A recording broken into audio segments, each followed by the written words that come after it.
Hello students, today's video is specially made for class 12th IP students who are going to appear in the CBSE board exam this year in the session 2021-22.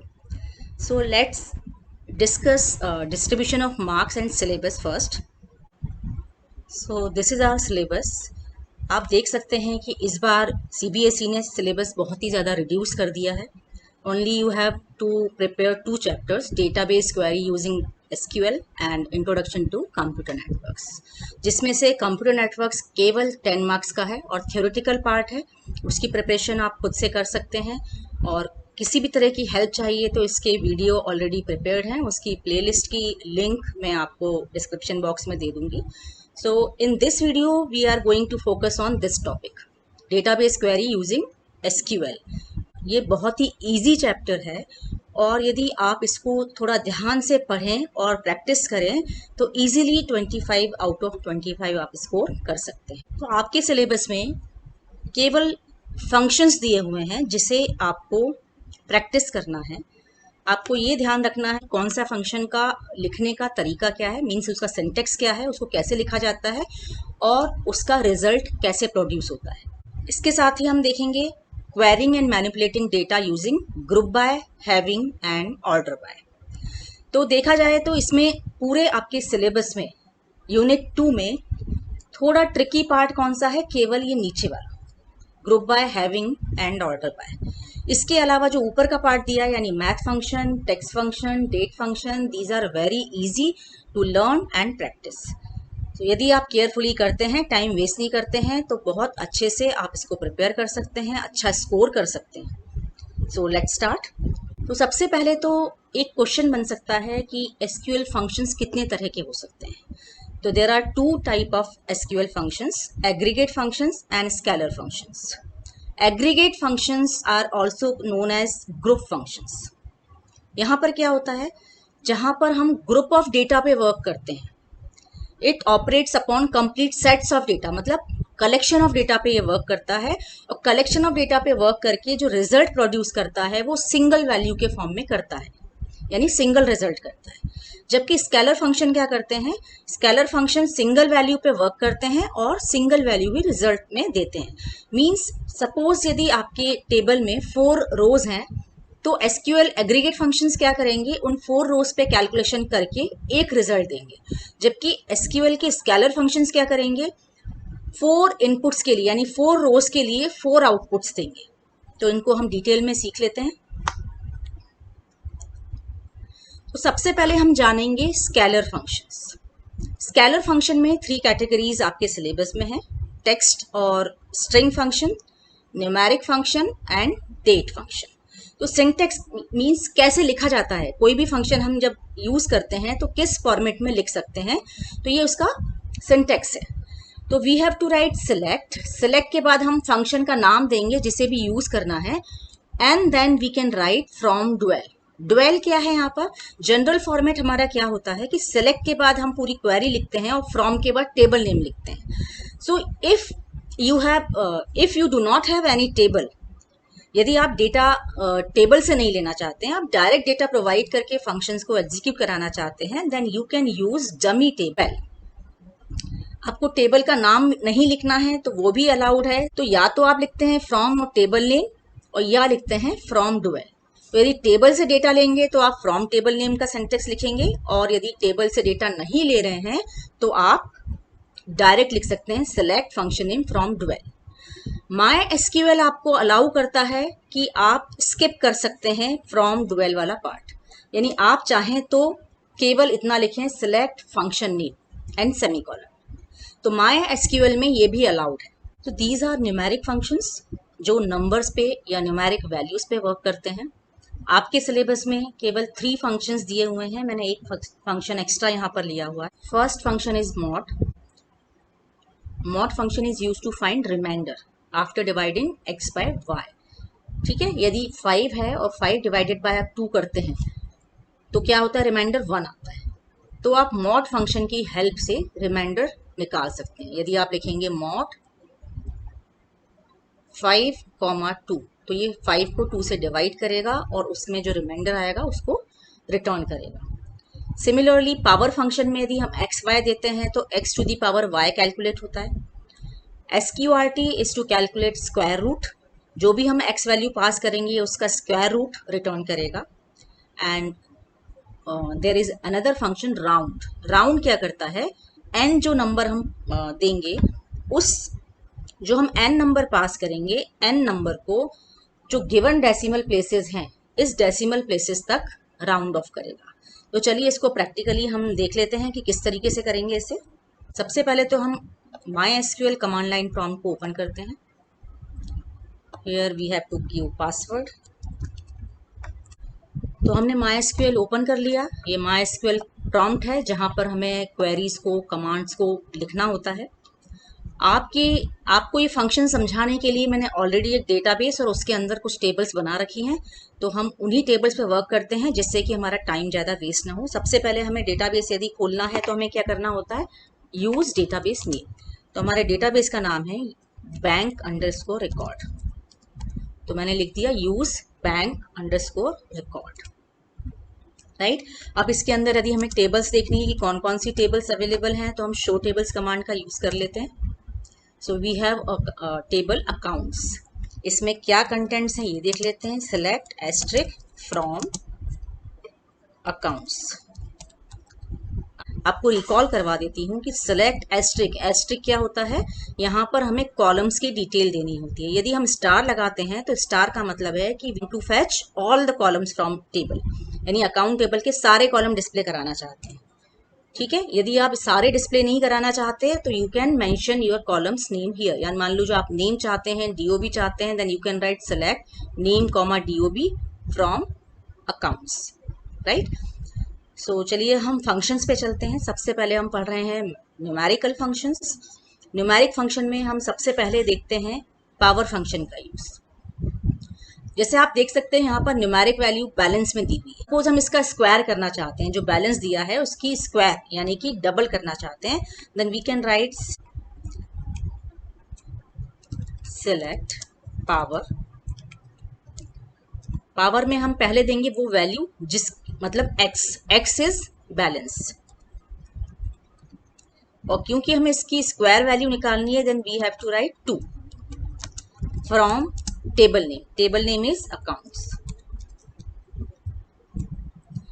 Then you can see कि ये जो भी amount था इस amount का square निकालिए, यानी balance to the power 2 उसने कैलकुलेट करके यहाँ पर शो कर दिया। क्योंकि आप यहाँ देख रहे हैं कि this is a scalar function, so it will generate individual output for each row. यानी आप देखेंगे इस रो के लिए ये आउटपुट है, दूसरी रो के लिए ये आउटपुट है, यानी जितने इनपुट्स उसको मिले हैं उतने ही आउटपुट्स निकाल रहा है।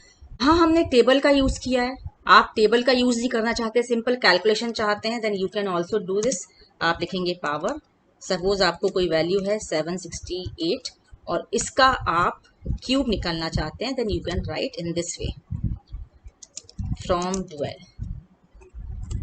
तो आपने क्या लिखा, सिलेक्ट पावर, यहाँ पर वैल्यू दी जिसकी पावर निकालनी है और कितनी पावर देनी है वो आपने यहाँ मेंशन कर दिया, यानी x और ये y, x to the power y calculate कर देगा। जैसा कि मैंने आपको बताया था from dual is optional in MySQL, so you can skip this part. आप माय डुअल को हटा के भी कर सकते हैं। यहाँ पर मैंने कमांड को क्या किया है, प्रीवियसली रन कमांड है उसको मैं कैसे शो किया, अप एरो की से। You have arrow keys, 4 arrow keys, up down left and right. So up arrow की और डाउन एरो की से आप जो प्रीवियसली रन कमांड्स हैं उसको आप देख सकते हैं। तो इस क्वेरी से फ्रॉम डुअल हटाना है, तो मैंने हटा दिया एंड सेमीकोलन लगा दिया। देन यू कैन सी यहाँ पर ये दोनों ही सेम आउटपुट प्रोड्यूस कर रहे हैं, यानी आप फ्रॉम डुअल लिख भी सकते हैं और इसको स्किप भी कर सकते हैं। So next function is mod function. Mod क्या करता है, रिमाइंडर वैल्यू जनरेट करता है। तो इसे भी आप टेबल पे भी अप्लाई कर सकते हैं और विदाउट टेबल भी। तो यहाँ विदाउट टेबल मैं ले लेती हूँ। मान लीजिए हम कोई वैल्यू लेते हैं और इसे हम डिवाइड करके चाहते हैं कि आफ्टर डिवाइड जो रिमाइंडर है वो शो कर दे कि कितना रिमेनिंग बच रहा है। तो यहाँ पर हम देख सकते हैं कि डिवाइड करने के बाद रिमेनिंग 1 बचता है, यानी रिमाइंडर इज 1। तो मॉड फंक्शन इस तरीके से हमने कर लिया। Next function is round. Round function को देखने के लिए सबसे पहले हम वापस से टेबल का डेटा डिस्प्ले करा लेते हैं और यहाँ पर आप देख रहे हैं कि डेसिमल में नंबर्स दिए हुए हैं, पॉइंट के बाद कई सारी वैल्यू दी हुई है। यदि हम इस कॉलम पर अप्लाई करते हैं राउंड फंक्शन तो कैसे आउटपुट आएगा? We have to specify two things. हमें राउंड में n देना है यानी नंबर देना है, और नंबर के बाद डेसिमल प्लेस बताना है कि कितने डेसिमल प्लेस तक हम राउंड ऑफ करवाना चाहते हैं। So we have written select round, round के बाद कॉलम का नाम जिसे हमें राउंड ऑफ करना है। तो बैलेंस लिखा हमने, बैलेंस को हम चाहते हैं 2 डेसिमल प्लेसेस तक राउंड ऑफ कर दें। फ्रॉम अकाउंट्स, यहाँ पर आप देख पा रहे हैं कि आपको समझ नहीं आ रहा है कि कितना यहाँ से यहाँ कंपेयर करना पड़ेगा। हम चाहें तो यहीं पर विदाउट राउंडिंग ऑफ हम बैलेंस को डिस्प्ले करा सकते हैं, यानी इस क्वेरी में हम बैलेंस को बिफोर राउंड कमांड, राउंड करने के पहले क्या था वो भी साथ में ही डिस्प्ले करा ले, तो यहाँ कंपैरिजन इजी हो जाएगा। तो हमने कहा है 2 डेसिमल प्लेस तक राउंड ऑफ करो। तो आप इस डेटा को यदि ध्यान से देखेंगे तो ये आपकी वैल्यू थी, और हमने कहा 2 डेसिमल प्लेसेस तक राउंड ऑफ करना है, यानी कि 1 और 2 पॉइंट के बाद डेसिमल के बाद 2 डिजिट तक इसको राउंड ऑफ करना है। तो इसने यहाँ पर कर दिया। 50 है, इसने 50 ले लिया क्योंकि इसके जो आगे के नंबर्स हैं वो 0 हैं, इसलिए इसमें कोई चेंज नहीं दिख रहा। बट आप यहाँ नोटिस करेंगे कि 8 के बाद जो अगली वैल्यू है वो 750, यानी 5 एंड 5 से ज़्यादा वैल्यू कोई आती है तो ये वाला डिजिट राउंड ऑफ हो जाता है, लाइक दिस। यहाँ पर क्या किया इसने 69 कर दिया। इस केस में भी सेम है, 50 लिया, बाकी के डिजिट्स जो है 0 है, तो कोई चेंजेस यहाँ नजर नहीं आ रहे, 0.50 डिस्प्ले कर दिया। नाउ 0.687 यहाँ दिख रहा है, यहाँ 68 है और 750 है, तो अगेन इसने 69 कर दिया क्योंकि ये वाला डिजिट जो है 5 एंड 5 से अबव है। यहाँ 17 दिख रहा है, उसके बाद 1 है तो ये राउंड ऑफ नहीं करेगा, केवल इसको कट कर देगा। 68 में भी सेम दिख रहा है, 750 ही है, सेम वैल्यू है, तो इसने राउंड ऑफ कर दिया। तो आप देख सकते हैं कि इस तरीके से ये आउटपुट शो कर देगा। नाउ यदि हम 3 देंगे तो क्या होगा? 3 डिजिट पर राउंड ऑफ करेगा,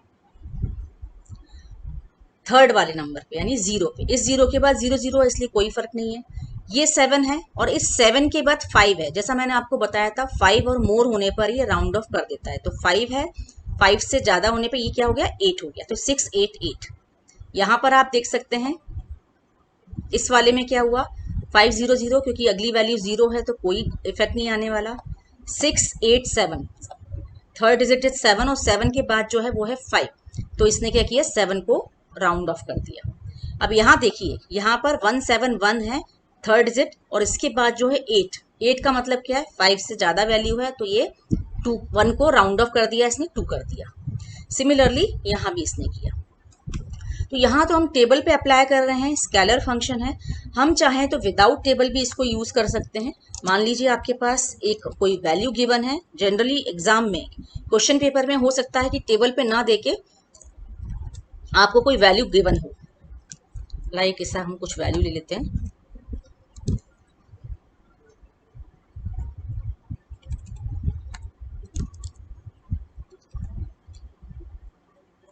(2) लिख दिया।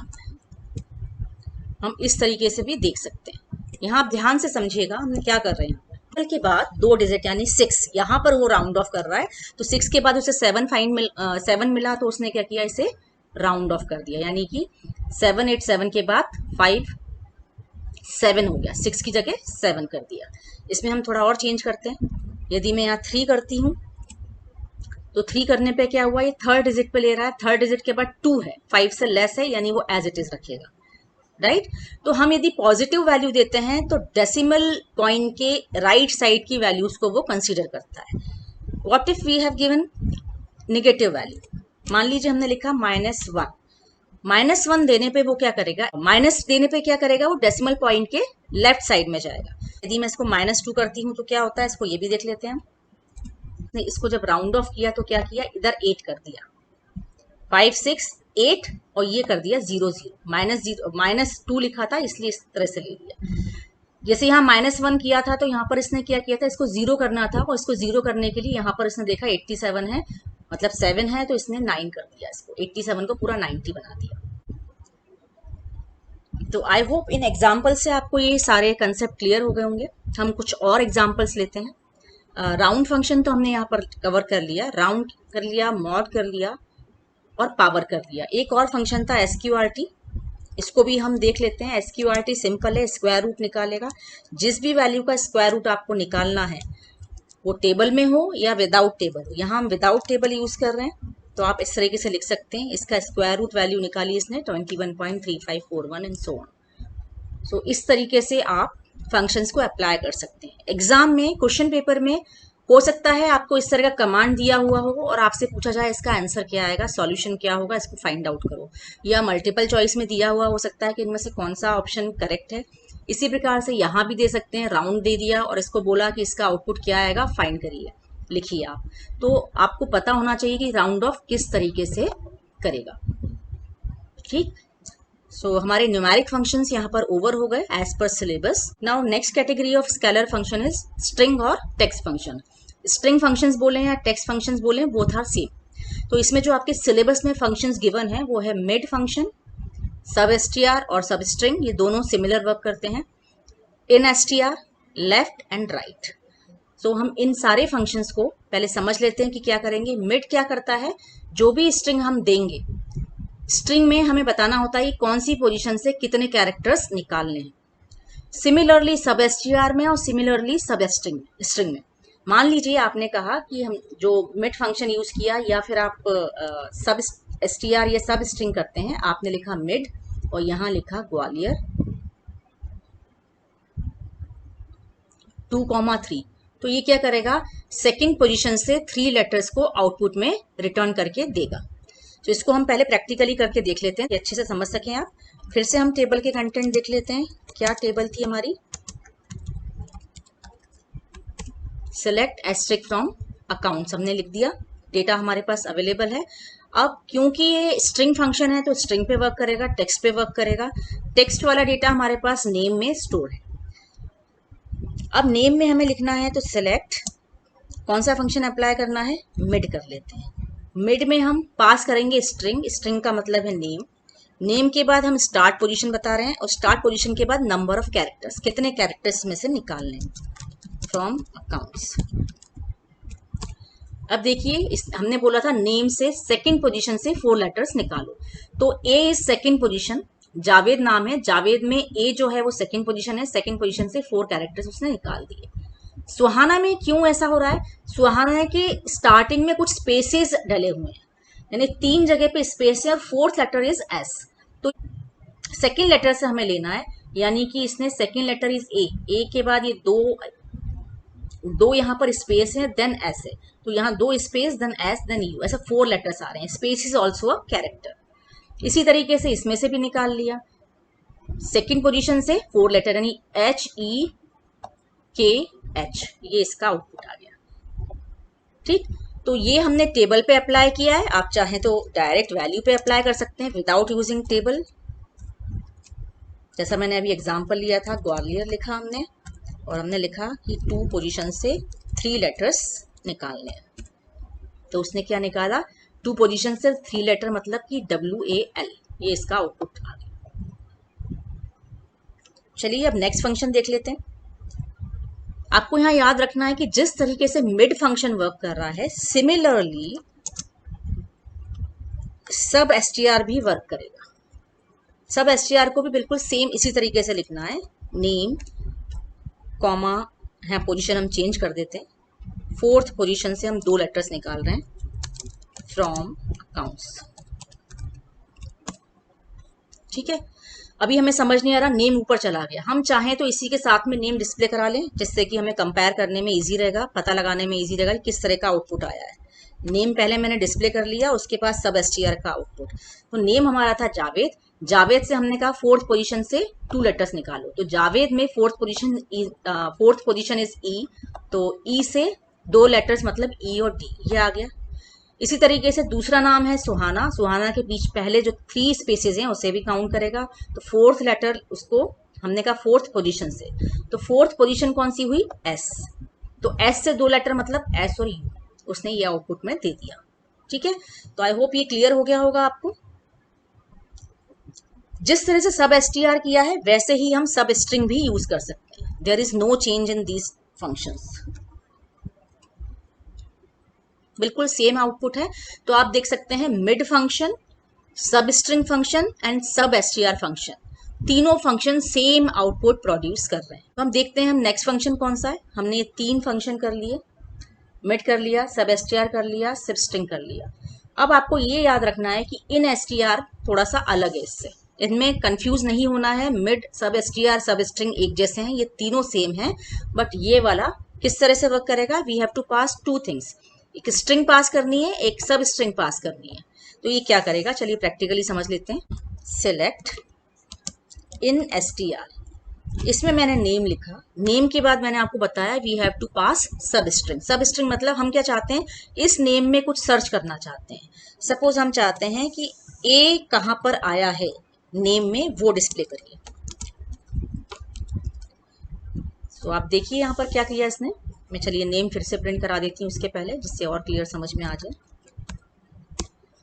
अब देख सकते हैं हमने बोला नेम में ए किस पोजीशन पे आया है, मतलब इन एसटीआर क्या करता है कि इस स्ट्रिंग में ये वाली सब स्ट्रिंग किस पोजीशन से मिल रही है हमें, फर्स्ट अकरेंस उस पोजीशन का बताता है। हो सकता है ए 2 आ रहे हों, लेकिन जो पहला बार ए मिलेगा उसकी पोजीशन यहाँ पर ये शो करेगा। ठीक है, जैसे जावेद में ए कहाँ मिला, सेकेंड पोजीशन पे। सुहाना में ए कहाँ पर, देखिए यहाँ पर 2 ए है, HANA, लेकिन ये किसका अकरेंस देगा, ये पहला जो ए से मिला, पहला ए कहाँ मिला, 3 स्पेस है, उसके बाद 4, 5, 6 और 7। इसी तरीके से इसकी पोजीशन दे दी, यहाँ भी फर्स्ट ए का अकरेंस दिया इसने, सेकंड पोजीशन, यहाँ भी फर्स्ट ए का दिया, और ये 1 पोजीशन फर्स्ट अकरेंस दिया, जबकि यहाँ 3 ए। इसी तरीके से जरूरी नहीं है कि हम सिंगल लेटर दें, हम चाहें तो मल्टीपल लेटर्स दे सकते हैं। जैसे मान लीजिए हम HA सर्च करके देखते हैं।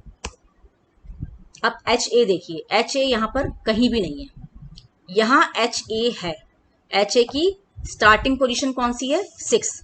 देखिए 3 लेटर्स यहाँ पर स्पेसेस में हैं, 4, 5 एंड H मिला उसको 6 पर। तो HA का कॉम्बिनेशन उसने सर्च किया, इसकी पोजीशन कौन सी है जो मिली है, 6। इसी तरीके से शेखर में देखिए, शेखर में 5th पोजीशन पे HA मिला। नमन में नहीं मिला तो 0 बता दिया, मनोज में नहीं है तो 0 बता दिया, अक्षरा में उसे मिला 4th पोजीशन पे HA, तो इसने 4th पोजीशन पे HA मिला, तो इसने 4th लोकेशन बता दी। तो आई होप आपको ये क्लियर हो गया होगा कि इन एसटीआर क्या करता है, मेन स्ट्रिंग में से सब स्ट्रिंग को ढूंढ के वो किस पोजीशन पे आई है, किस पोजीशन पे मिल रही है, उसकी फर्स्ट अकरेंस की पोजीशन बताता है। हम चाहें तो डायरेक्ट वैल्यू भी दे सकते हैं, जरूरी नहीं है कि टेबल का यूज हो। तो हम लिख सकते हैं यहाँ पर इन एसटीआर, यहाँ कोई हम वैल्यू ले लेते हैं, चाहे तो लंबी सी ले लें, हमने ले लिया केंद्रीय विद्यालय नंबर 3 ग्वालियर। इसमें से हम क्या सर्च करना चाहते हैं, इसमें से हम सर्च करना चाहते हैं YA एंड सेमीकोलन। मैंने फ्रॉम डुएल नहीं लिखा, टेबल का यूज नहीं कर रही हूँ, इसलिए फ्रॉम के बाद और फ्रॉम क्लॉज नहीं आएगा। तो आप देख सकते हैं केंद्रीय विद्यालय में YA एक बार यहाँ आया है और एक बार यहाँ भी आया है और यहाँ भी आया है, 3 टाइम्स YA आया है, मगर इसने अक्रेंस कौन सा दिया, फर्स्ट वाला। फर्स्ट कहाँ मिला, 1, 2, 3, 4, 5, 6 और ये 7th पोजीशन पे इसको YA मिला, तो इसने इसकी पोजीशन दे दी 7। चलिए अब देखते हैं next function. Next function is left function. Left function क्या करता है, जो भी हमने स्ट्रिंग दी है, इस स्ट्रिंग में से लेफ्ट साइड से इतने n नंबर ऑफ कैरेक्टर्स को निकाल के आउटपुट में देगा। सिमिलरली यदि हम राइट फंक्शन का यूज करते हैं तो ये राइट साइड से स्ट्रिंग में से n कैरेक्टर्स को निकालेगा। सिलेक्ट, पहले हम ओरिजिनल स्ट्रिंग प्रिंट करा देते हैं, फिर प्रिंट करा देते हैं लेफ्ट। स्ट्रिंग हमारी है नेम, कॉमा, हमें निकालने हैं लेफ्ट साइड से 3 लेटर्स, तो हमने लिख दिया नेम कॉमा 3 फ्रॉम अकाउंट्स। अब देख सकते हैं हमारी ओरिजिनल स्ट्रिंग थी नेम, इस तरीके से हमने कहा लेफ्ट साइड से 3 लेटर्स निकालो, तो लेफ्ट साइड से इसने 3 लेटर्स निकाल दिए। अब आप यहाँ देख सकते हैं सुहाना के पहले 3 लेटर स्पेस हैं, तो इसने केवल स्पेस निकाल के दिए, यानी ये क्या देखेगा, 3 लेटर्स जो भी लेफ्ट साइड से निकल रहे हैं उसको आउटपुट में शो करेगा। इसी तरीके से यदि हम राइट लिखते हैं तो ये राइट साइड के दिखा देगा। राइट साइड से हम चाहते हैं 4 लेटर्स डिस्प्ले कर दें, तो हम 4 कह सकते हैं, 1 भी लिख सकते हैं, 2 भी लिख सकते हैं, हमें जितने कैरेक्टर्स निकालने हैं हम उतने लिख सकते हैं। टी डबल हो गया, एक टी हटा देते हैं, राइट। तो अब क्या किया इसने, राइट साइड से 4 लेटर्स लिए। अब यहाँ देखिए, जावेद के बाद भी इसका मतलब एक स्पेस है, आपको नहीं समझ में आ रहा है कि इसके बाद स्पेस है, तो VED के बाद A, यानी एक स्पेस इसके बाद इंसर्टेड है। हम यहाँ से समझ सकते हैं कि नेम की कॉमा 4 लिखा, तो जो लास्ट में से 4 लेटर्स कैसे ले रहा है, एक स्पेस और VED, तो ऐसे करके 4 लेटर्स हो गए। सुहाना के 4 लेटर्स हो गए। इसी तरीके से KHAR, देन अमन। अब देखिए मनोज में इसने ब्लैंक दिया, इसका मतलब मनोज नेम के बाद में 4 स्पेसेस हैं यहाँ पर, इसलिए उसने चारों स्पेसेस दिए हैं, 4 लेटर उसको स्पेस मिले, और इसमें नहीं मिले तो HARA दे दिए। तो लेफ्ट फंक्शन, राइट फंक्शन आपको समझ में आ गया होगा। अब आप यहाँ देख सकते हैं कि जो सुहाना है इसके पहले कुछ स्पेसेस हैं, और कुछ नाम में हमारे लास्ट में भी स्पेसेस हैं, जो यहाँ पर हमें दिख नहीं रहा है क्योंकि यहाँ पर खाली ही होता है, इसलिए हमें समझ नहीं आ रहा कि यहाँ स्पेस है। तो मान लीजिए जब हम सर्चिंग कराते हैं, सर्चिंग कराने के केस में क्या होता है कि हम जब मैच करवाने के लिए लिखते हैं, लाइक हमें सुहाना मैच करना है, और हम लिख लें सेलेक्ट एस्ट्रिक फ्रॉम अकाउंट्स, हमें सुहाना का रिकॉर्ड चाहिए, accounts where name equal to Suhana, हम ऐसी क्वेरी लिखेंगे।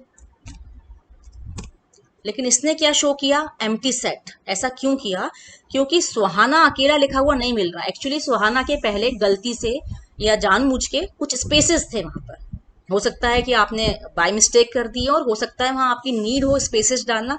तो अब क्या होगा, हमें तो सुहाना दिख रहा है मगर सुहाना इसको मैचिंग नहीं मिल रहा, क्योंकि सुहाना के पहले 3 स्पेस है। यदि हम 3 स्पेस लिख के करते हैं तो ये सही आ जाएगा।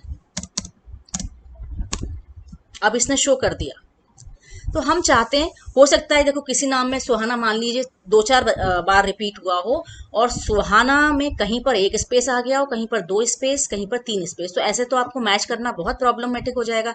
यदि थाउजेंड्स ऑफ रिकॉर्ड्स हैं तो आप कहाँ तक देखेंगे कि किसमें कितने स्पेसेस एक्स्ट्रा लग गए। तो इसके लिए हमारे पास एक फंक्शन है ltrim। तो अब इस प्रॉब्लम का सॉल्यूशन क्या है कि हम इसमें से स्पेसेस को रिमूव करके और फिर हम कंपेयर करें। तो पहले तो मैं सिंपल फंक्शन का यूज बता देती हूँ, फिर हम इस क्वेरी में अप्लाई करें। अभी हम जो फंक्शन देखने वाले हैं वो rtrim और ltrim देखने वाले हैं। ट्रिम क्या करता है, स्पेसेस को रिमूव करता है। r मतलब राइट साइड से रिमूव करेगा, और l मतलब लेफ्ट साइड से रिमूव करेगा, ठीक है। तो यहाँ लिखा है it returns the string removing trailing spaces. So अभी हम जो फंक्शन देखने वाले हैं वो rtrim और ltrim देखने वाले हैं। ट्रिम क्या करता है, स्पेसेस को रिमूव करता है। ट्रेलिंग मीन्स जो नाम के बाद में स्पेसेस आ रहे हैं उसे रिमूव करेगा, और लीडिंग मीन्स जो नाम के पहले आते हैं उन्हें रिमूव करेगा। और ट्रिम फंक्शन क्या करता है, दोनों साइड से एक साथ रिमूव कर देता है, ठीक है। अपर केस और upper and u case both function are same, both are used to convert string into upper case letters। इसी प्रकार से lower and l case भी सेम है, लोअर केस में कन्वर्ट करने के लिए, ठीक है। और लेंथ और str मतलब ये क्या करेगा, जो भी स्ट्रिंग हम यहाँ पास करने वाले हैं उस स्ट्रिंग की लेंथ, यानी उसमें कितने नंबर ऑफ कैरेक्टर्स है उसे वो रिटर्न करके देगा। तो चलिए इसको हम 1 बाय 1 देख लेते हैं। ये हमारे पास 6 फंक्शंस हैं, इन 6 फंक्शंस को देखते हैं कैसे यूज करते हैं। सो सबसे पहले हम करते हैं ltrim। ltrim को कैसे करेंगे, ltrim मान लीजिए आपके पास कोई नाम है, आपने लिखा 1 2 3 4 5 स्पेसेस मैंने दे दिए, और यहाँ लिखा हमने मध्य प्रदेश, और मैंने इसको क्लोज किया। फिलहाल मैं टेबल यूज नहीं कर रही हूँ, डायरेक्ट लिख रही हूँ। तो इसने क्या किया, आप देख सकते हैं ये ltrim मध्य प्रदेश में स्टार्टिंग में जो स्पेस थे उसने यहाँ पर रिमूव कर दिया, राइट। यदि मैं इसमें ltrim की जगह पे rtrim करती तो हमें इसमें इफेक्ट नहीं नजर आता, क्योंकि राइट साइड में कोई स्पेसेस ही नहीं थे। तो लेफ्ट के हमें यहाँ पर दिख रहा है, लेफ्ट के इतने स्पेसेस थे वो यहाँ पर आ गए, और राइट साइड में कोई फर्क नहीं पड़ा, ठीक है। सो राइट साइड के स्पेसेस रिमूव करने के लिए हम rtrim करते हैं। हमें अभी देखा था कि ऊपर वाली जो टेबल थी, टेबल में हमने देखा कि मनोज के बाद में स्पेसेस थे, राइट। तो इसे हम प्रिंट करा के देख सकते हैं। मैं दोनों फंक्शन को एक साथ यूज़ करती हूँ। एल ट्रिम, पहले हम नेम डिस्प्ले करा लेते हैं, फिर एल ट्रिम का यूज़ करते हैं। यदि एल ट्रिम हम यूज़ करेंगे नेम पर तो कैसे आउटपुट आएगा, और आर ट्रिम करते हैं तो कैसे आउटपुट आएगा, यहीं पर हमारा कंपैरिजन भी हो जाएगा। इसलिए हम तीनों को साथ में डिस्प्ले करा लेते हैं।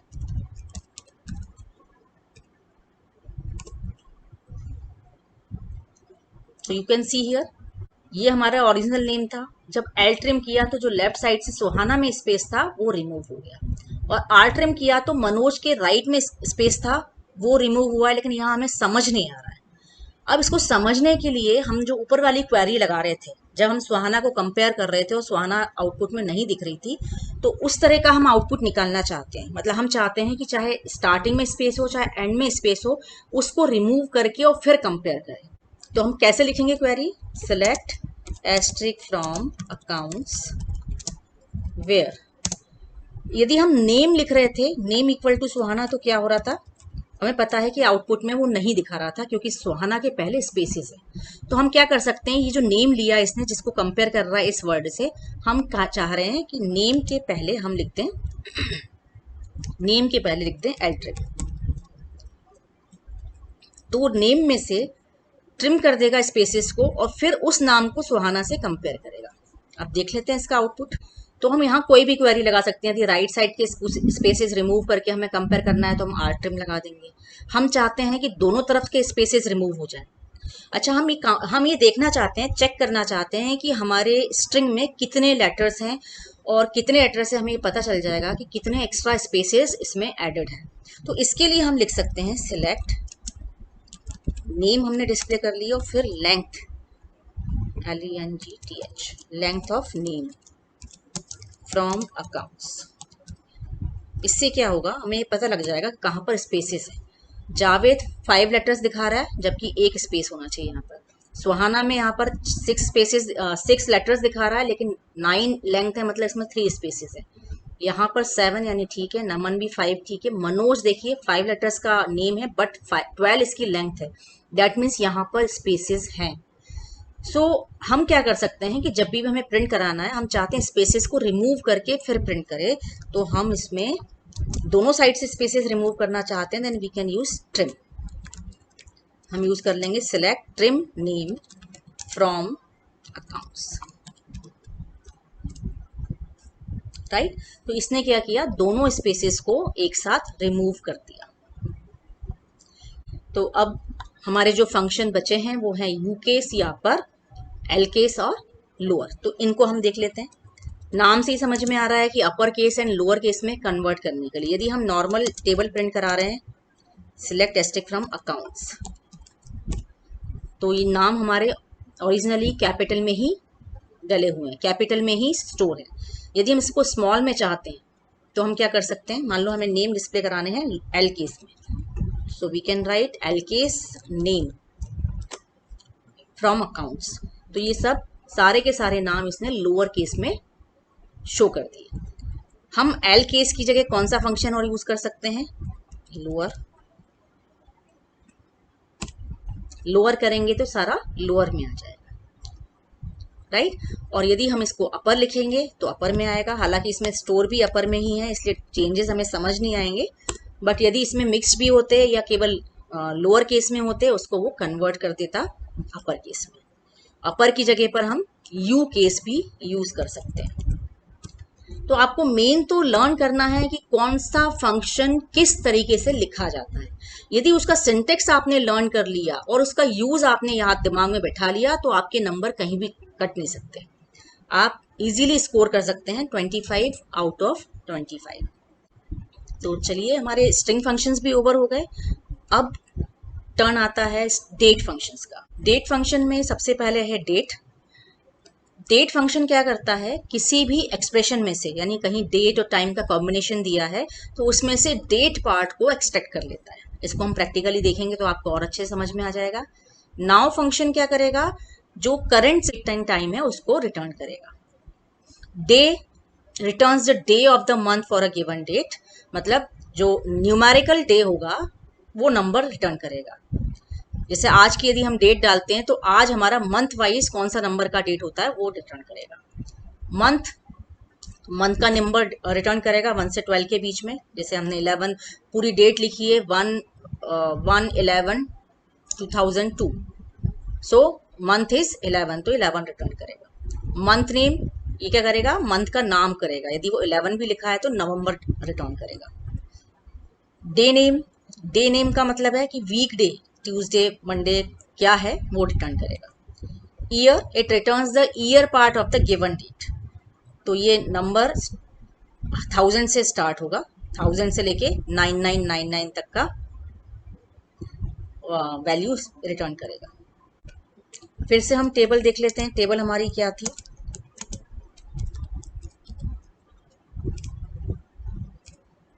अकाउंट्स टेबल है। हमें डेट फंक्शन पे वर्क करना है, ठीक है। यहाँ तो ऑलरेडी डेट फॉर्मेट ही दिया हुआ है। यदि मैं इसमें डेट फंक्शन को अप्लाई करती हूँ, डेट, और इसमें डालती हूँ मैं DOB, तो डेट को एक्सट्रैक्ट करने के लिए इसके पास डेट ही मिल रही है, तो ये पूरी की पूरी डेट एज इट इज दे देगा। तो हम क्या करना चाहते हैं, इसको मैं इसको विदाउट टेबल में एक डेटा लेके आपको समझा देती हूँ, तो और क्लियर हो जाएगा कि डेट फंक्शन कैसे वर्क कर रहा है। सपोज यहाँ पर हमने एक date the,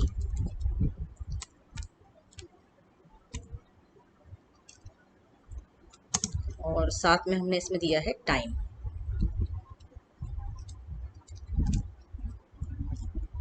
date and time का कॉम्बिनेशन दिया है, और इसमें से हम इसको बोल रहे हैं कि डेट पार्ट को एक्सट्रैक्ट करो। तो आप देख सकते हैं इसने जो टाइम वाला पार्ट है इसको स्किप कर दिया, इसको हटा दिया, और यहाँ से इसने केवल डेट पार्ट को शो किया है।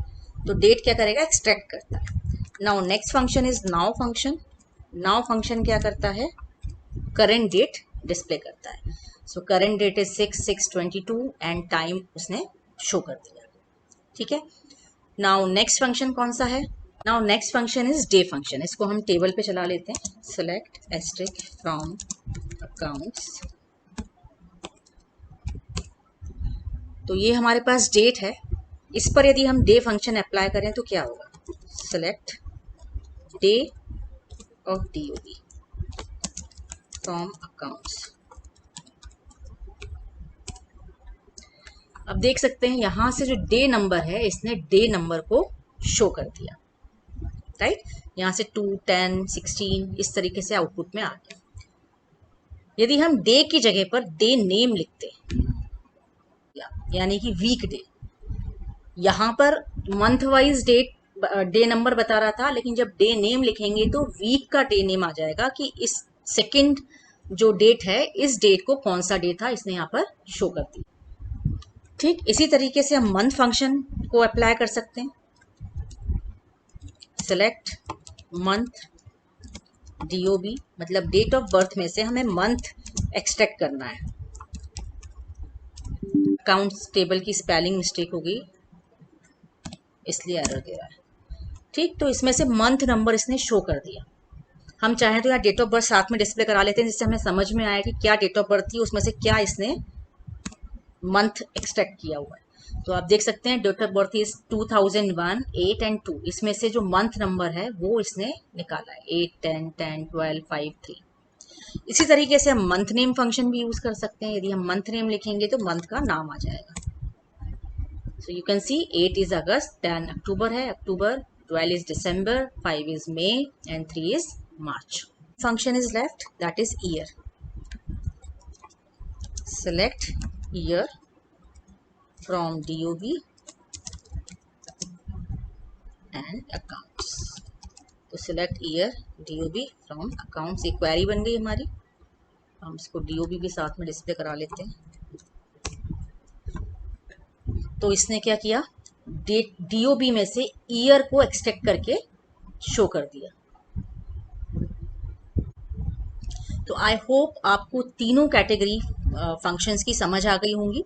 स्केलर फंक्शन में हमने पढ़ लिए न्यूमेरिकल फंक्शंस, स्ट्रिंग फंक्शंस और text function and date function. तो चलिए अब नेक्स्ट टॉपिक पढ़ लेते हैं। नेक्स्ट टॉपिक क्या है, so now it's turn to learn aggregate और ग्रुप फंक्शंस। इसमें कौन कौन से फंक्शन आपके सिलेबस में है, सम फंक्शन। सम फंक्शन क्या करता है, सम कैलकुलेट करता है। यदि आपका कई सारा डेटा दिया हुआ है, लाइक हमारे टेबल में बैलेंस दिया हुआ है, उनका हमें टोटल निकालना है, तो we can use sum function.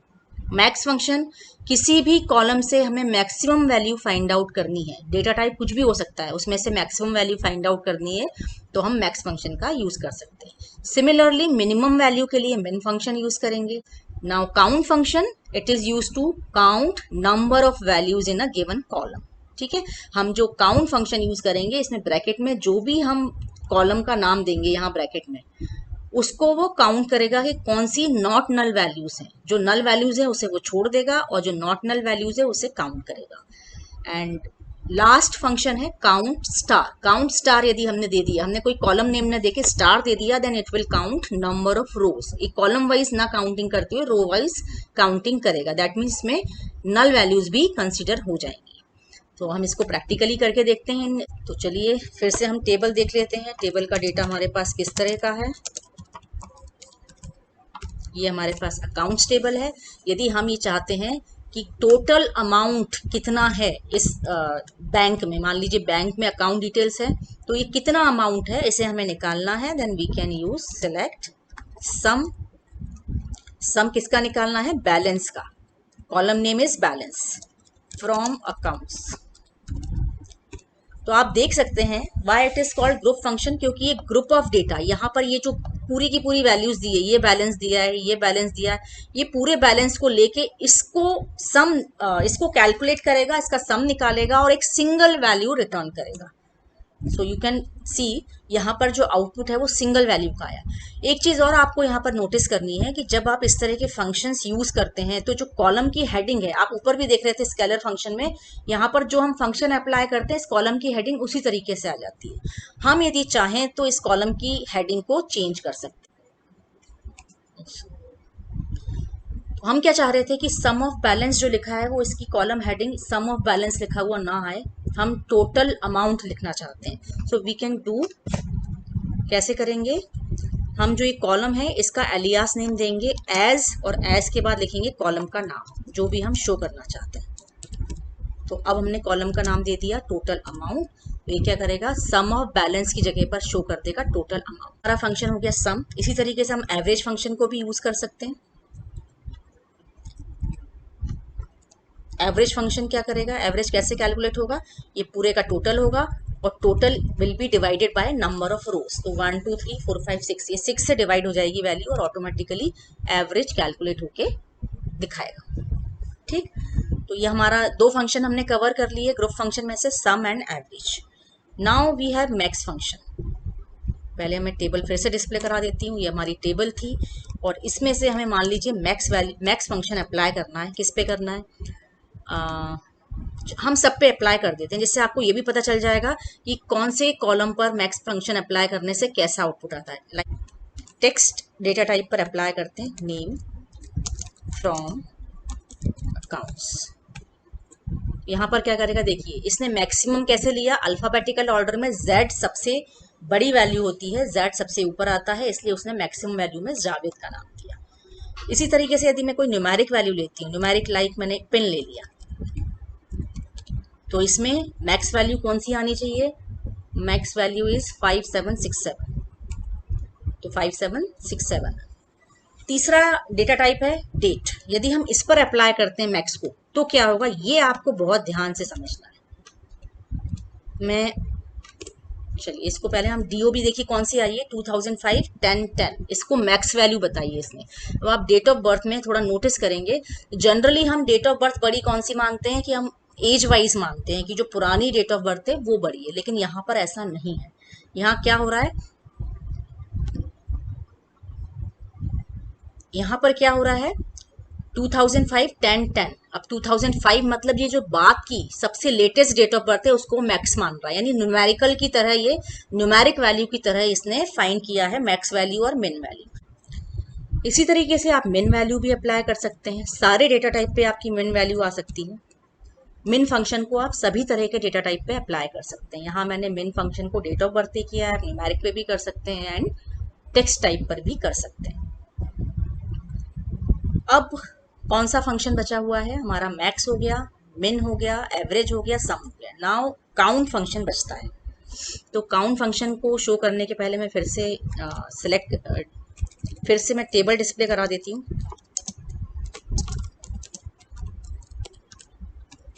तो ये हमारी टेबल है। मान लीजिए हम काउंट करना चाहते हैं कि सपोज हम चाहते हैं कि कितने कस्टमर हमारे पास हैं, उनको काउंट करके बताएं। तो हम क्या करेंगे, सिलेक्ट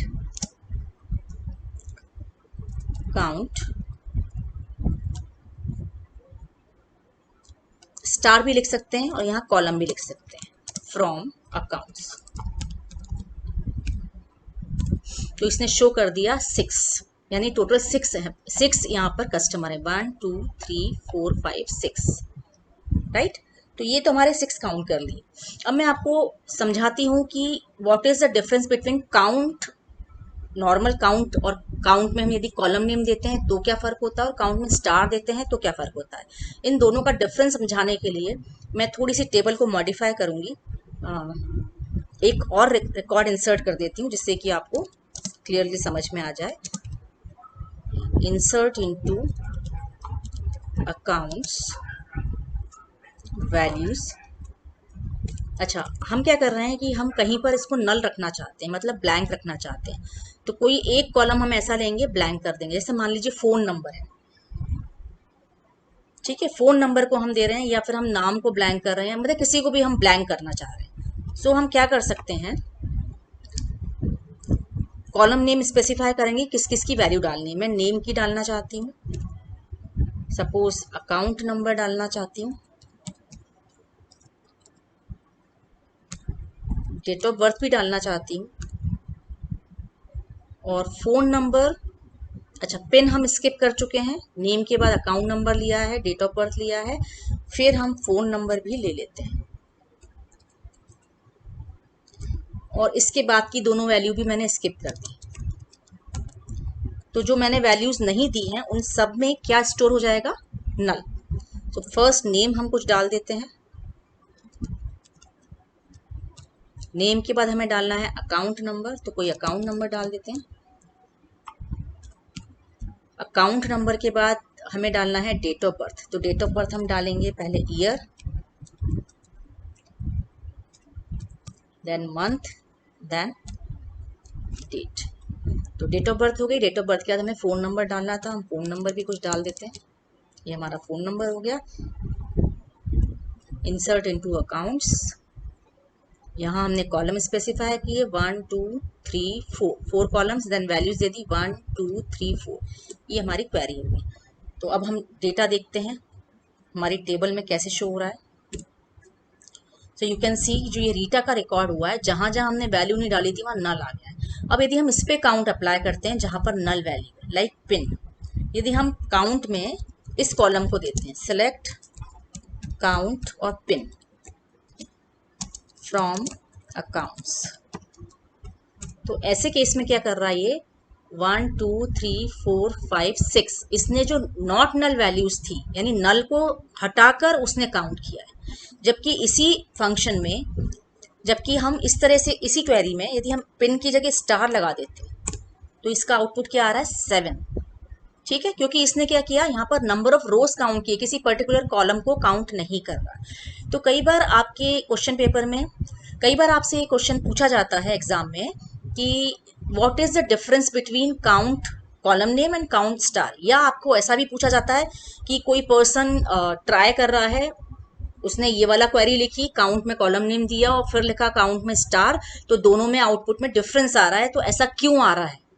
तो वो क्यों आ रहा है वो आपको बताना पड़ेगा कि जब कॉलम नेम स्पेसिफाई करते हैं तो वो नॉट नल वैल्यूज को, जो नॉन नल वैल्यूज होती है जिसमें नल नहीं हो, उनको काउंट करता है, और स्टार लिखने पे वो नंबर ऑफ रोज को काउंट करता है, इसलिए दोनों आउटपुट में डिफरेंस आता है। ठीक,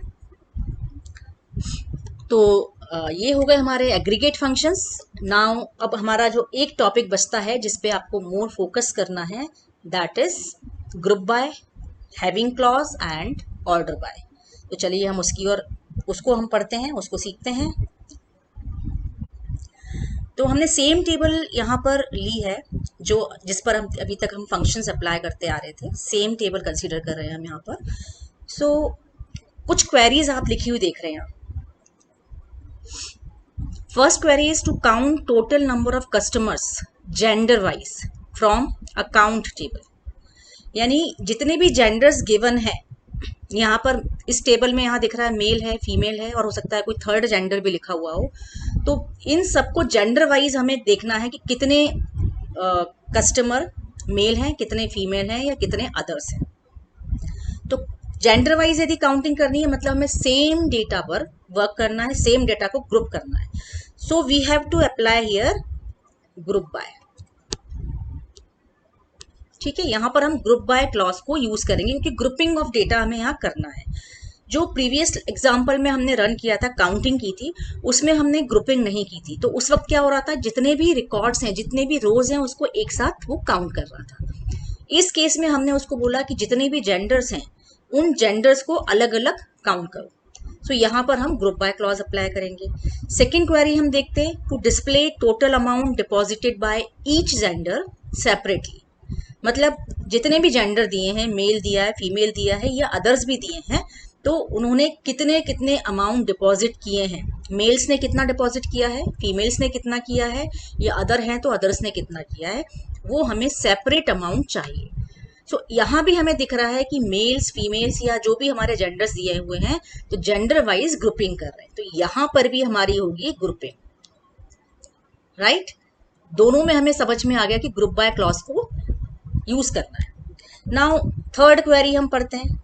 थर्ड क्या है, to display total number of account holders only males and females. यहाँ पर हम थर्ड जेंडर को या अदर्स को कंसीडर नहीं करना चाहते हैं। हमने यहाँ लिखा कि to display total number of account holders in a table, यहाँ पर थोड़ी मिस्टेक हो गई है, only males and females present in this table, यानी कि हमें केवल मेल्स और फीमेल्स को ही काउंट करना है, यदि कोई अदर जेंडर है तो उसे कंसीडर नहीं करना है। तो चलिए हम इन तीनों क्वेरीज को प्रैक्टिकली अप्लाई करके देख लेते हैं। तो ये हमारी टेबल है, यहाँ पर मेल्स फीमेल्स के अलावा एक नल वैल्यू और डली हुई है, यहाँ पर एक नल का रिकॉर्ड और है। नाउ फर्स्ट क्वेरी हमारी क्या थी, हमारी फर्स्ट क्वेरी है to count total number of customers gender wise from counts table. तो जेंडर वाइज काउंटिंग करनी है। यहाँ जब हमने काउंट किया था तो हमने कोई कंडीशन नहीं लगाई थी, कोई ग्रुपिंग नहीं की थी, हमने सिंपल से काउंट लिखा तो वो 7 रिकॉर्ड उसने काउंट कर लिए। लेकिन यहाँ पर हम कह रहे हैं जेंडर वाइज काउंटिंग करनी है, तो पहले तो हम जेंडर भी डिस्प्ले करा लेते हैं।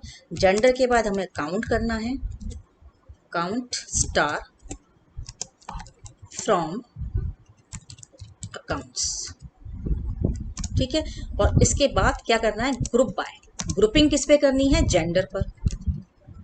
तो ये हमारी हो गई क्वेरी कि हमें जेंडर डिस्प्ले कराना है, उसमें कितने कस्टमर है वो काउंट डिस्प्ले कराना है, और कैसे कराना है, ग्रुपिंग करने के बाद।